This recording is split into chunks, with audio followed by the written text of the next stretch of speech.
There are cases that get solved, and then there are cases that reach into the deepest, darkest corners of human nature and simply refuse to let go. This is one of those cases. A man who didn't just take innocent lives, but turned each act of devastation into a twisted game.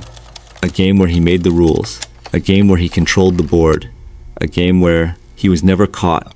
What you are about to hear is not fiction. Every detail, every letter, every cryptic symbol, drawn from documented evidence, verified accounts, decades of investigative work. And yet, after all of it, we still don't know who he was. This is the story of the Zodiac. The late 1960s in Northern California were a paradox. San Francisco was the beating heart of the counterculture movement. Young people flooded the streets, flowers in their hair, talking about peace, love, and a better world. There was an almost electric sense of possibility in the air. But just beneath that hopeful surface, something darker was moving. Charles Manson and his followers were carving a trail of horror through the hills of Los Angeles. The Vietnam War was tearing the country apart, and in the quiet suburban communities of Northern California, a man was watching, waiting, planning. The Zodiac would later claim responsibility for 37 lives. Investigators confirmed at least 5, potentially 2 more. But the true number may never be known, because the Zodiac didn't just want to devastate families. He wanted to be famous for it. He wanted the world to know his name, even as he refused to give it. The story begins on a cold night. December 1968, Lake Herman Road, just outside the small town of Benicia, California. This stretch of road was known locally as a lover's lane. Peaceful, isolated, the kind of place that felt safe, precisely because nothing ever seemed to happen. David Faraday was 17 years old. An Eagle Scout. An honor roll student at Vallejo High School. Kind, thoughtful, deeply responsible. Betty Lou Jensen was 16. She and David had only recently begun dating, in that tentative, hopeful way that only first love can feel. December 20th was one of their very first real dates. They parked on Lake Herman Road sometime around 11 o'clock. The air was cold and still. The darkness, absolute. They never saw the evening end. The way any young couple should. Another car approached, parked nearby. And then a figure stepped out of the darkness. What followed was brief, devastating, and utterly without mercy. Neither of them had reached their 18th birthdays. No witnesses. No apparent motive. No logical thread to pull.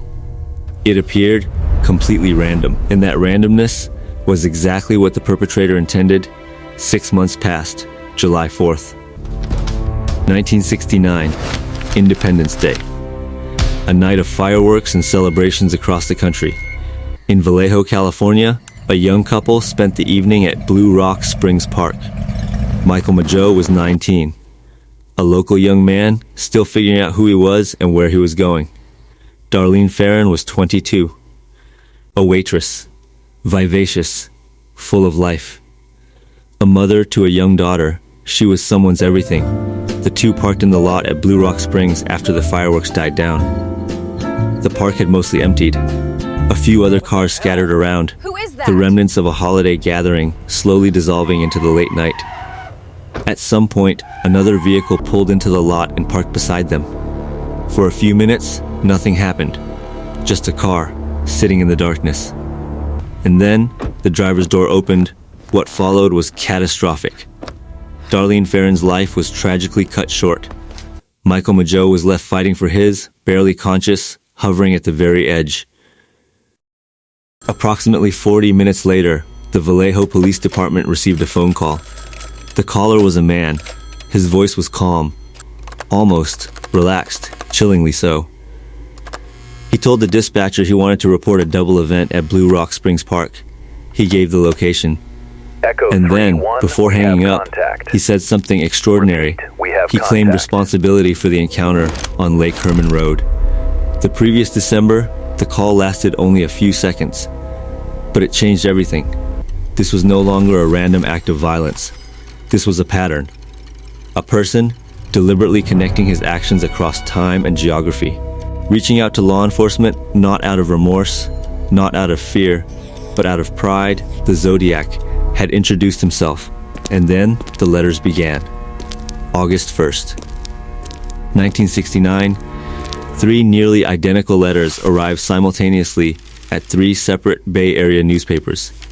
Each letter began with the same chilling words: "Dear Editor, I am the killer of the 2 teenagers last Christmas at Lake Herman and the girl on the 4th of July." The letters were meticulously written, not rambling, not incoherent. Calculated, purposeful, composed. Each letter also contained 1/3 of a cryptogram, a coded message the author demanded be printed on the front pages of each newspaper, or else he threatened to target a school bus full of children. He signed none of the letters with a name. Instead, he signed them with a symbol. A circle, bisected by a crosshair, the symbol of the Zodiac. A high school teacher named Donald Harden and his wife Betty solved the cipher within days. What they found inside was not a name, not an address. It was a window into the mind of the man who had written it. The decoded message spoke of collecting what he called slaves for the afterlife, believing those whose lives he had cut short would serve him after death. He ended the message with these words: "I will not give you my name, because you will try to slow down or stop my collecting of slaves for my afterlife." A second letter arrived shortly after, and this one contained something new. 5 words that would define this case forever. This is the Zodiac speaking. With those 5 words, an identity was born. September 27th, 1969, Lake Berryessa, a large reservoir about an hour northeast of San Francisco. Brian Hartnell was 20, a student at Pacific Union College. Intelligent, thoughtful, deeply principled. Cecilia Ann Shepard was 22, beautiful in appearance and in character. She and Brian were former romantic partners who had remained close friends.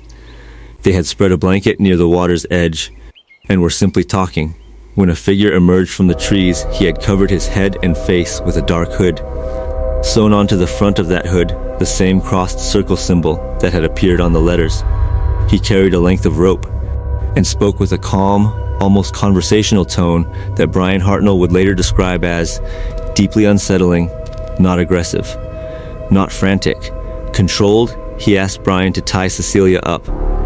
And then, with that same eerie composure, he tied Brian himself. And then, without warning, Cecilia's life was tragically cut short. Brian was left near the water's edge, severely harmed, but alive. The Zodiac walked to Brian's car, took a marker, and on the white door wrote 3 dates. 2 were past events, and then a third line, the date of that very afternoon, and 2 words: by knife. He then walked to a payphone and called the Napa County Sheriff's Office. "I want to report a double event." He gave them directions. And then he hung up. 13 days later, October 11th, 1969, San Francisco. A cab driver named Paul Stein, 29 years old, a graduate student studying English literature, driving a taxi to supplement his income. By every description, a deeply ordinary and decent human being. He picked up a fare near Union Square sometime after 9 in the evening. 3 teenagers happened to be watching from a window across the street. They saw the events unfold from above and immediately called the police. When law enforcement arrived, Paul Stein was gone. His life had been tragically cut short inside his own cab. Within earshot of a quiet residential neighborhood, officers searching the area came agonizingly close. 2 officers spoke to a man matching the description, and due to a miscommunication, let him continue on his way. The Zodiac had looked San Francisco law enforcement directly in the face and walked into the darkness. A letter arrived at the Chronicle days later. Inside the envelope, a small piece of cloth, torn from Paul Stein's shirt, proof that he had been there.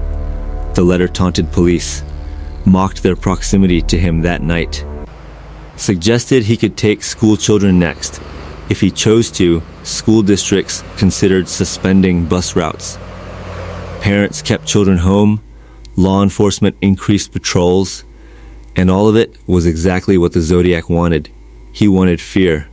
He cultivated it the way other people cultivate reputations, with craft, with patience, and with a terrible kind of pride.